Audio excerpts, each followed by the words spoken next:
Gugu. I'm 37 years old. I live in Abuno, Iligan City. I'm graduated Bachelor of Secondary Education, major in Math.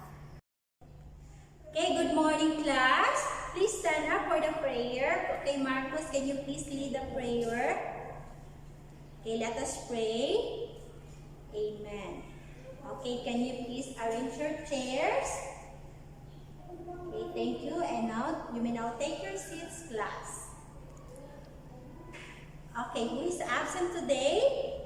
Okay, very good. We don't have absent today. Okay, class, can you please pass your assignment? Okay, pass it forward and to the center at the count of 5.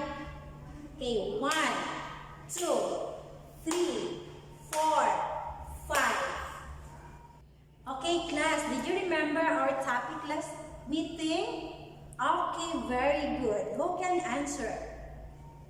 Okay, Beth? Okay, very good. How to find a geometric sequence? Okay, let's try. Okay, do you still remember our topic, class? Okay, so let's find the geometric sequence. Okay, do you still remember our formula using the geometric sequence, class? Okay, very good. So our formula, this geometric sequence, class, is A sub n. Okay, A sub n equals A sub 1 times r raised to the power of n minus 1. Okay, these are our formula using the geometric sequence. So let's take a look at this example, class. Okay, find the sixth term of a geometric sequence 2, 4, and 8. So the given is, so our first term we're given, our first term here, or the A sub 1 is the 2. Okay, very good. How about the R, the common ratio, class? Okay, very good. Is 2. Our common ratio is 2. How about our n term? Okay, very good. Is 6. Okay, so let's solve, class. Let's substitute the given to our formula. So our n here is 6. So how about our first term or our A sub 1? Okay, very good. It's 2. How about the R, our common ratio? Okay, very good. It's a 2. Okay, our n? Okay, very good. It's a 6 and minus 1. Okay, let's answer. Okay, let's bring down first the 2. And then 2 also. And let's subtract the 6 minus 1. Okay, 6 minus 1. Anna? Okay, very good. It's 5. Then let's bring down again the 2. And then 2 the power of 5. Okay, what's the answer? You have to multiply the 2 in 5. Okay. Okay, let's multiply first. Okay, 2 times 2 equals, okay, 4. 2 times 2 equals 4. And then let's multiply again. Okay, 4 times 2 was 8. Okay, let's multiply again. Okay, 16. Then 2. Okay, 12. And then 2 times 1 equals 2. And plus 1 equals 32. So our 2 to the raise of 5 is 32. And then let's multiply. 2 times 32. 2 times 32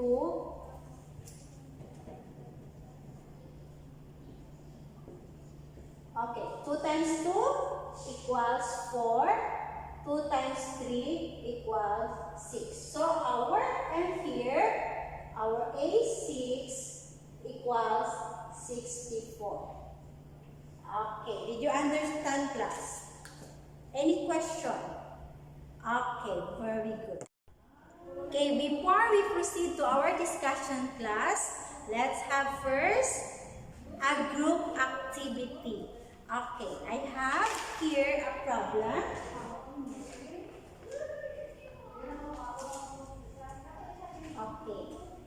Okay, let's read first the problem. Okay, suppose you are hired for 1 year job in the US. So the company offer you different salary scheme. Okay, class. So this is the scheme 1 to receive a total of $4,000 after 1 year. And scheme 2 to receive $230 on the first month and $250 on the second month, $270 on the third month, and $290 on the fourth month, and $310 on the fifth month, and $330 on the sixth month, and $350 on the seventh month, $370 on the 8th month, and $390 on the 9th month, and $410 on the 10th month, and $430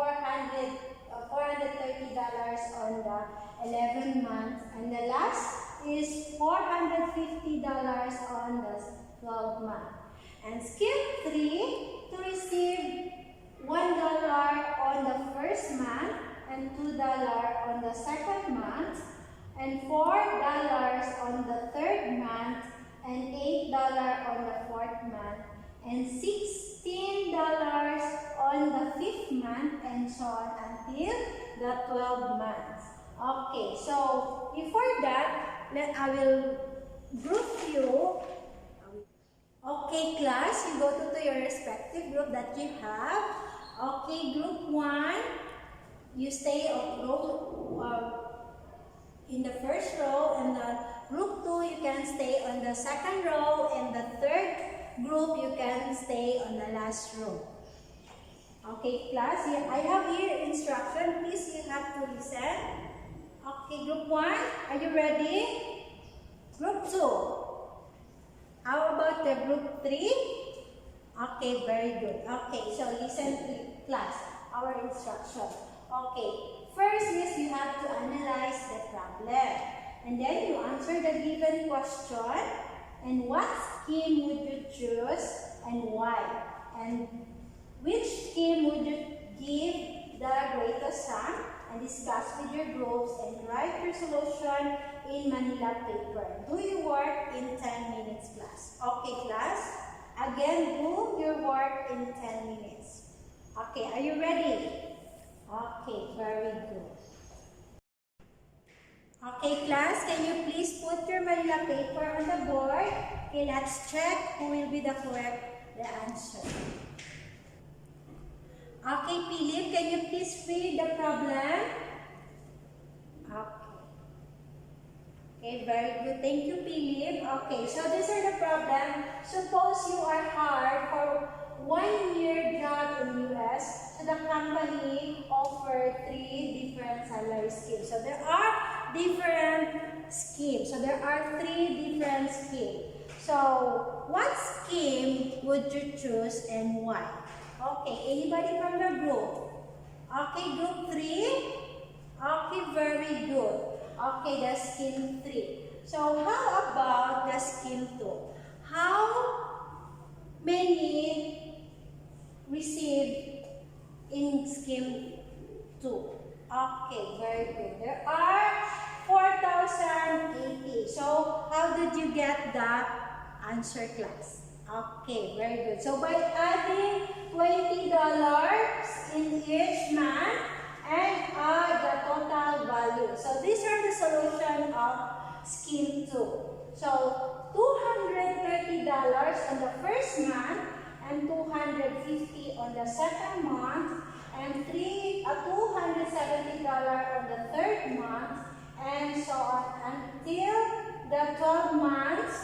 So these are the 230 plus 250 plus 270 plus 290 plus 310 plus 330. So plus 350 plus 370 plus 390 plus 410 plus 430 plus 450 equals 4,080. So these are the scheme 2. How about the scheme 3?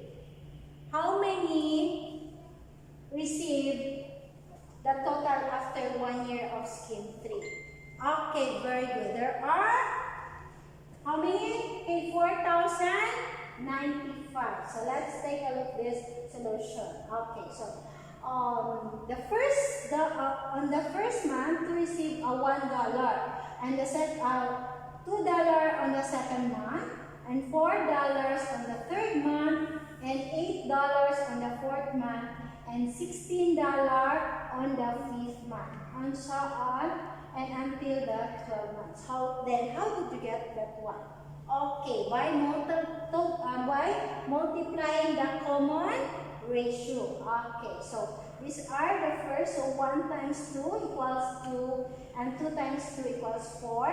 4 times 2 is 8. 8 times 2 equals 16 and 16 times 2 equals 12 and 32 times 2 equals 64 and 64 times 2 equals 128 and 128 plus 2 equals 256 and 256 times 2 equals 512 and then 512 times 2 equals 1024 and 1024 times 2 equals 2048. So these are how to get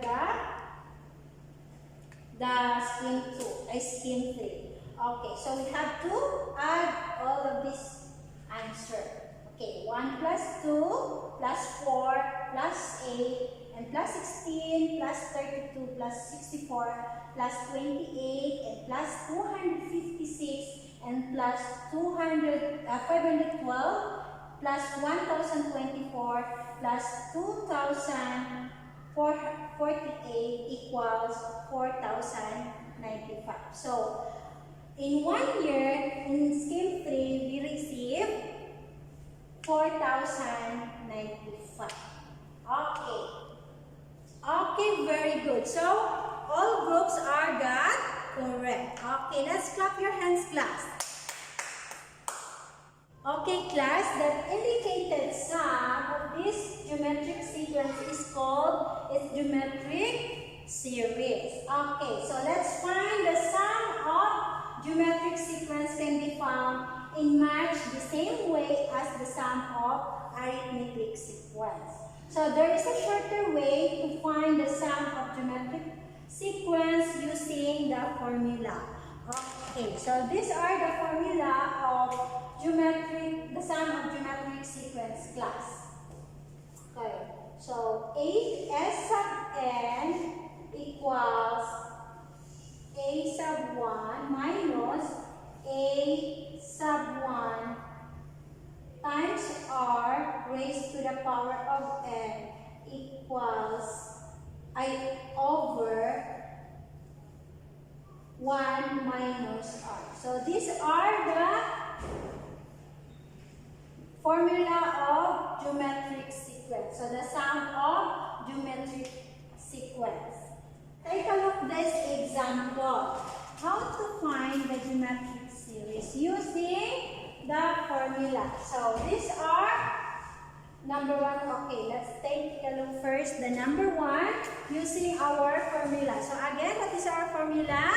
Okay, very good. The S sub n equals A sub 1 minus A sub 1 times R raised to the power of n over 1 minus minus r. Okay. Let's find the geometric series using this formula class. Okay, so our given here, so what is our a sub 1? Our first term? Okay, very good. So our first term here is 1. How about the common ratio? Okay, very good. Our common ratio is, what is our common ratio? Okay, very good. It's 2. And then, what is our n? Our n term? Upon. Okay, very good. It's a... Okay, let's count first, huh? Okay, 1, 2, 3, 4, 5, 6, 7, 8, 9, 10, 11, 12. So our n here is 12. Okay, so let's substitute class. Okay, let's answer. Our n here is 12. Then our first term or our a sub 1. What is our a sub 1 class? Okay, very good. It's 1. Then minus, again, our a sub 1 also is 1. And our common ratio is 2.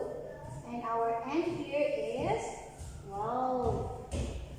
Okay, that's so. And also, over 1 minus our common ratio class is 2. Okay, very good.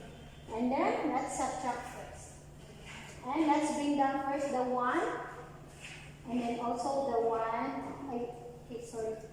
It's a 1. And then 2 raised to the power of 2. You have to times, you have to multiply by 2 in 12 times. So the result is 4,000. Okay, 4,096. These are. And then that's capital 1. 1 minus 2. Okay, negative 1. Then let's multiply. Okay, 1. Okay, let's bring down again the 1. Okay, 1 times negative 1 times 4,096. Okay, 4,096 equals negative 1. And then, let's subtract. Okay. 1 minus 4,096 equals 4,095 over the negative over negative 1. Okay, negative 4,095 divided by negative 1 equals 4,095.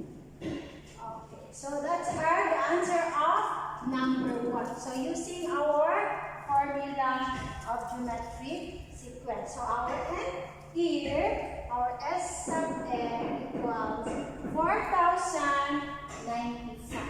Okay, any question, class? Okay, very good. Another example, number 2. So our formula is again this one. So our given here is, so what is our first term class? Anna? Okay, very good. Our first term or our a sub 1 is 2. What is our common ratio here? Okay, very good. It's a 3. How about our n term? Okay, let's count first. Okay, 1, 2, 3, 4. So there are 4 our n term. Okay, so let's answer class or let's solve. Okay, who can try? Anybody? Okay, Apple. Okay, you solve Apple on the board, please. Okay, thank you, Apple. Okay, so let's check the answer of Apple. Okay, our S here, our N is 4. Then our A sub 1 or our first term is 2. And our first term also is 2. And our common ratio is 3. And our n term here is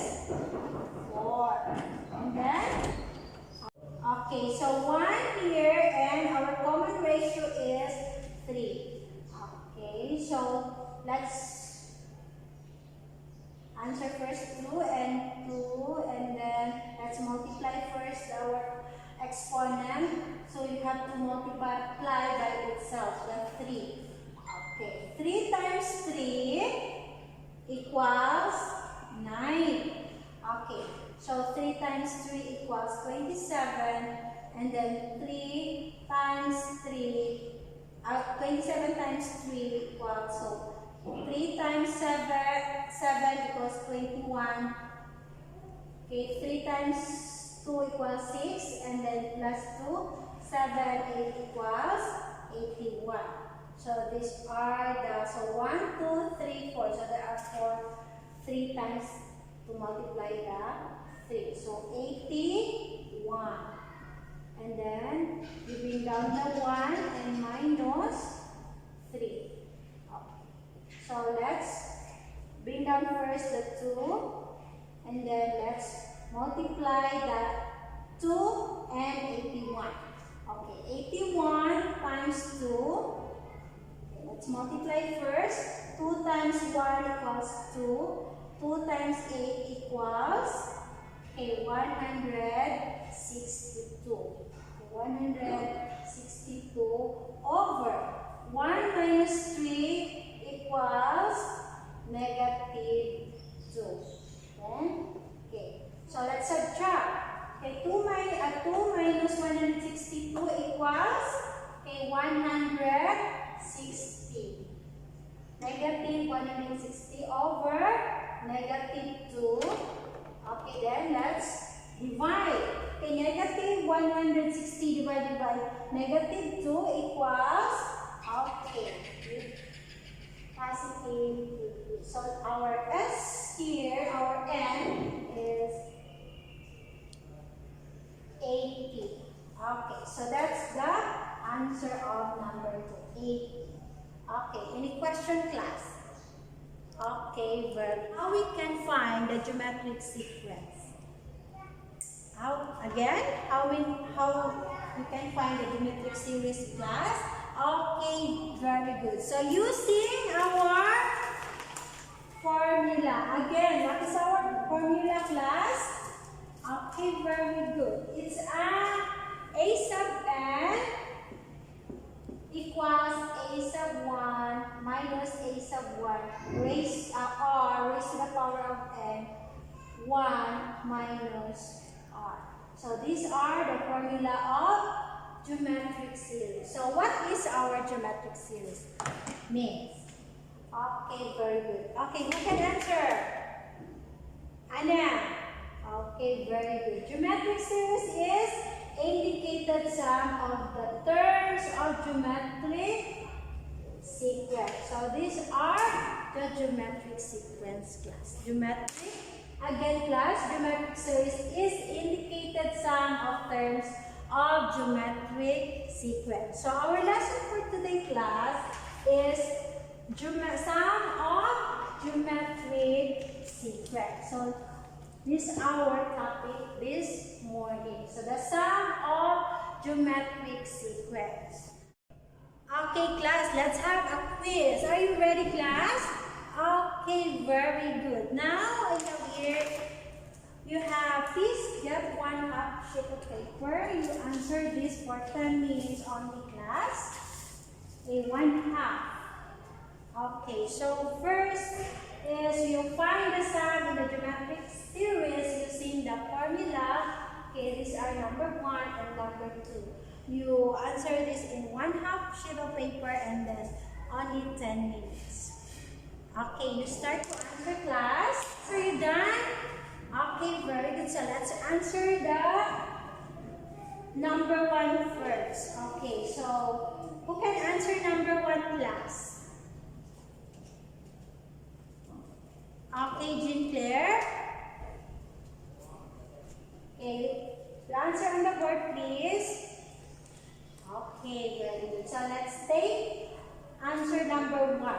Okay, so our formula here is, again, our formula of geometric series, class, S sub n equals a sub 1 minus a sub 1 times r and raised to the power of n over 1 minus 5.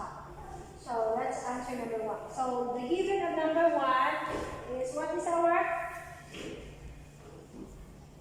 first term class, our a sub 1?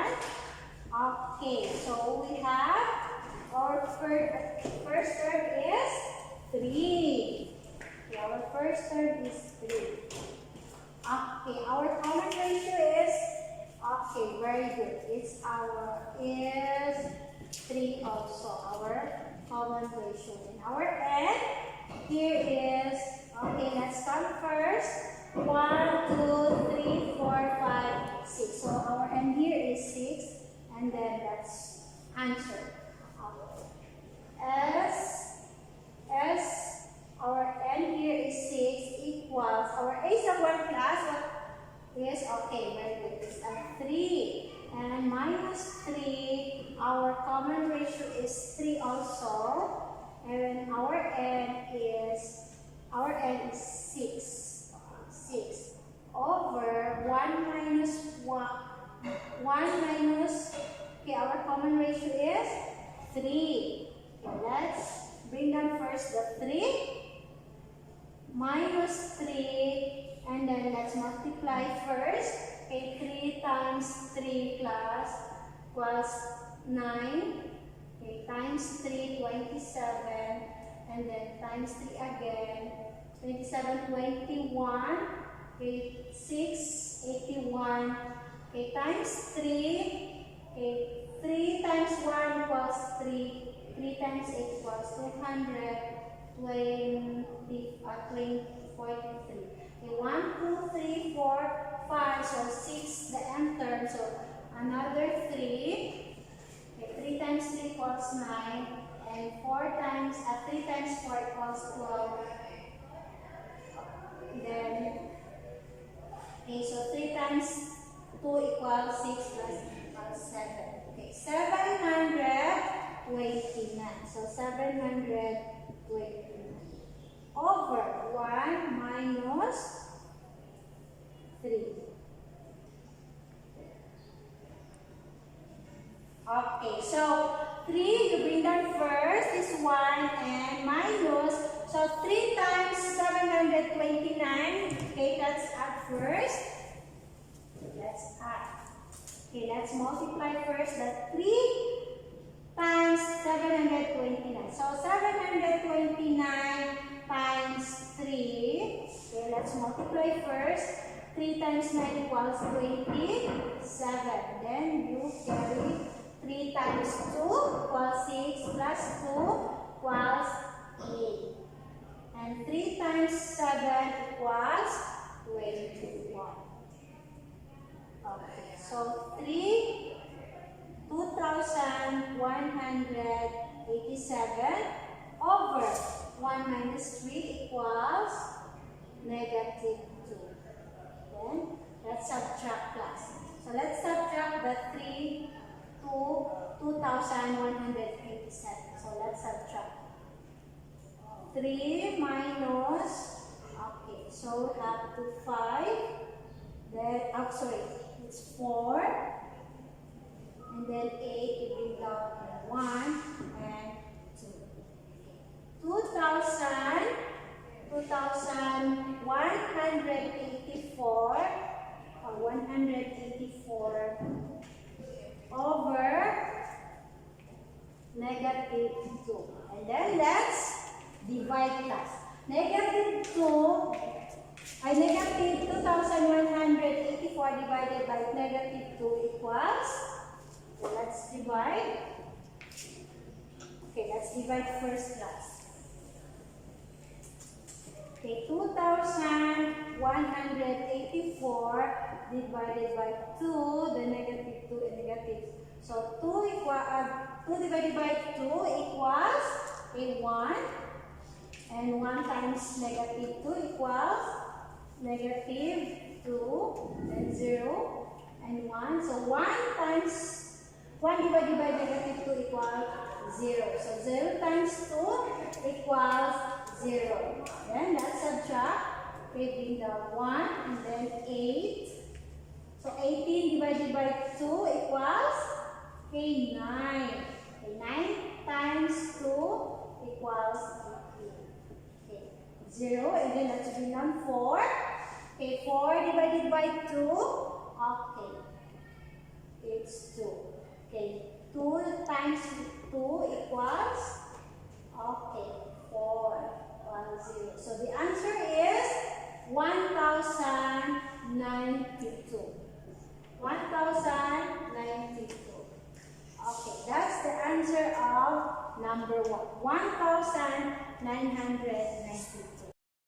Okay, let's go to number 2 class. Who can volunteer class? Okay, Janisa. On the board, please. Okay, Janisa, please you solve number 2. Okay, thank you, Janisa. Okay, let's take a look the number 2 of our quiz. Okay, so let's answer number 2 class. So using this formula, so our given here, so what is our first term class? Okay, very good. It's a 7. So what is our common ratio? Okay, very good. It's a 2. And how about our n term? Okay, our n here is, okay, let's count. 1, 2, 3, 4, 5. Okay, we have 5. Okay, let's answer class using this formula. So our n here is 5. Okay, 5. So our a sub 1 here is 7. Okay, 7. And also our a sub 1 here is 7 also. Then what is our common ratio? Okay, very good. It's up 2. And our n here is 5. Okay, very good. So 1 minus, so our r here again is 2. Okay, let's solve class. Let's bring down first the 7. Okay, let's bring down first the 7 and 7 also. Then here is, sorry, this is 5. Okay, this is 5. So we have to multiply first. So 2 times 2 equals 4. Then 4 times 2 again is 8. Then 8 times 2 is 16. Okay, 1, 2, 3, 4. So another 2. Okay, 6 times 2. Okay, 12. Then we have to carry 2 times 1 equals 2 plus 1 equals 3. So we have 32 over 1 minus 2. Okay, let's again to bring down the 7 and we have to multiply first the 7 times 32. Okay, let's multiply first class. Okay, 32 times 7. Okay, let's multiply first. Okay, 7 times 2 equals 14. Carry 1. And 7 times 3 equals 21. And then plus 1 equals 22. Okay, 224. 224. 1 minus 2 equals negative 1. Okay, so these are also, okay. 7 minus 224. Okay, let's subtract first class.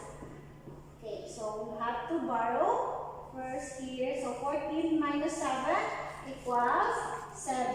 So we have 1. We bring that 1 also and that 2. So we have 270. Negative 270. 270. Okay, over negative 1. Then let's divide. Okay, negative 217 divided by negative 1 equals positive 217. So these are our n. So our n here, s sub n, is 270. Okay, for assignment tomorrow class, in one whole sheet of paper, you answer this, we pass this tomorrow. Okay, you find the indicated of some geometric series using the formula class. Okay, that's all for today. Okay, thank you class.